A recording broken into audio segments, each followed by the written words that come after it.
history. It set out to address decades of segregation and legalized housing discrimination. Economics correspondent Paul Solman recently visited the Chicago suburb to follow up on the progress of the program. It's part of our ongoing series, Race Matters. Evanston Hospital wouldn't accept black mothers, so my father had to drive me to Cook County Hospital to be born. But as a baby, I came back to the house. My father bought the house in 1930. 88-year-old Lou Weathers' house in Evanston, Illinois, home to a long-standing black community which comprises some 16% of the city's 75,000 inhabitants, some of whom, like Donna Walker, are still bitter about the past. I am truly waiting for 40 acres and a mule. A jackass will be fine for me, but just give me some acreage and I'll be okay. Evanston isn't offering the acreage, but given the persistent and huge wealth and health gaps ever since slavery, it is trying to make amends with a first-of-its-kind reparations project that's spreading. We had an official side event at the United Nations last week sharing the motto, the growth, that it was Evanston in 2019, and today there are over 100 localities that have taken a first step towards reparations for their community. Former City Councilor Robin Rue Simmons spearheaded reparations here in 2019. $10 million to be spent over 10 years, funded by taxes on newly legalized cannabis sales and by real estate transfers. So far, 16 recipients, $25,000 each. I just figured the country would not approve nothing like that. Lou Weathers wasn't just surprised. Yeah, I was shocked. Shocked? Yeah. Weathers used his $25,000 to reduce his son's mortgage here in Evanston.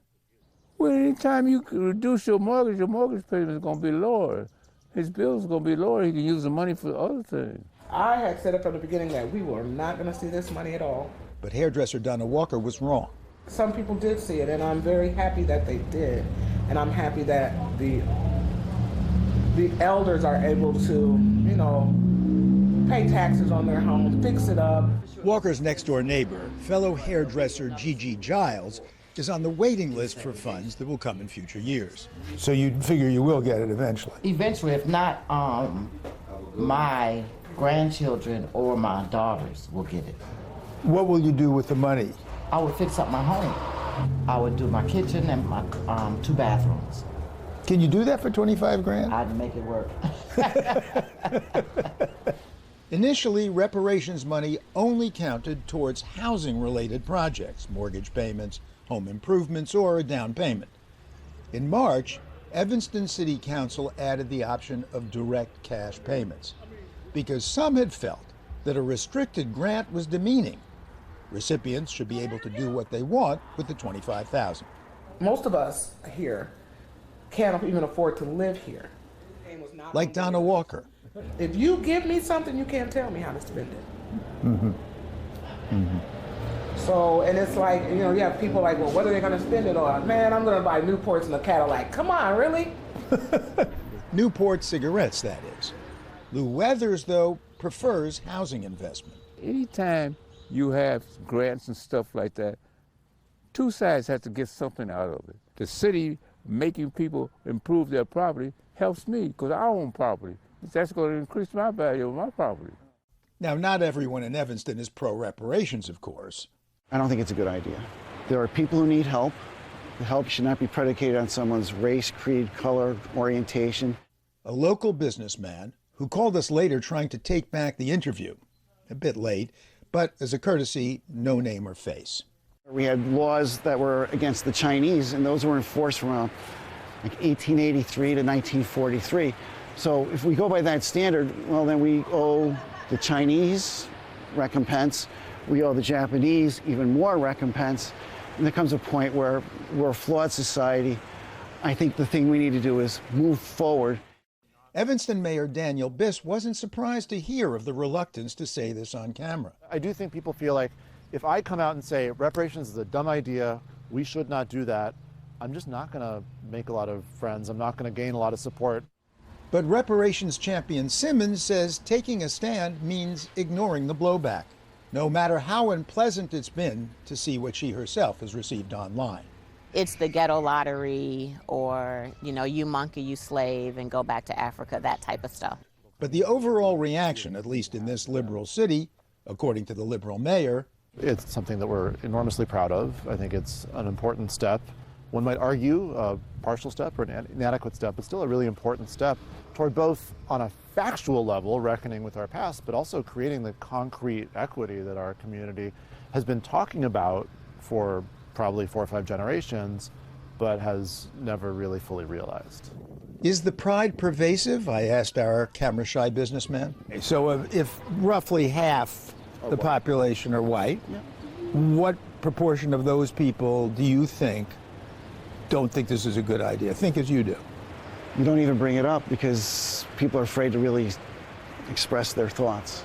So I wouldn't be able to give you an honest answer. At nearby Northwestern University, Professor Al Tillery is studying the response to the reparations initiative. We've so far gotten about, close to 4,000 respondents, people writing in. So he doesn't have results yet. But although in nationwide polling, few whites are in favor, I don't think we're going to be at the 15% for where white people are nationally. I think we're going to be much higher than that. Will we be over 50% with our white population? I don't know. 50% in support, approve. and so who approve? Yeah, I mean, if we found between 30 and 50% approve, I think that would be like finding the pot of gold at the end of the rainbow. I mean, that nowhere else will it have been so high. And so where does the program go from here? So over the course of time, more revenue is going to come in both through the cannabis and also through the real estate transfer tax that'll allow more grants to be allocated. There's a long waiting list of ancestors. Behind them is a long waiting list of descendants. And behind them are a lot of other people in this community who were mistreated or whose ancestors were mistreated by the city government through policies the city government deliberately enacted, and we have a lot of work to do. Just to deal with the 600 or so applicants thus far, especially, says the mayor, in a city now so pricey, many blacks can't afford to stay, like Dwayne Logan at Gigi Giles' salon. I'm from Evanston, but I don't currently live in Evanston now because the taxes were so high that I had to buy a house in Skokie.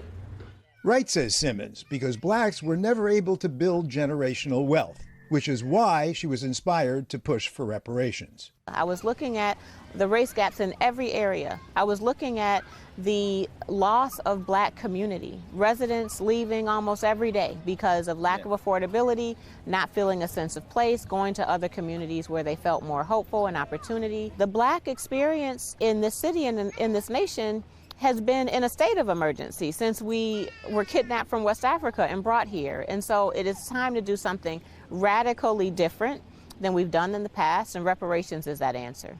About time, says Gigi Giles. People want to see money. Money talks. And then they probably would be happy, but, it is what it is. It's a start.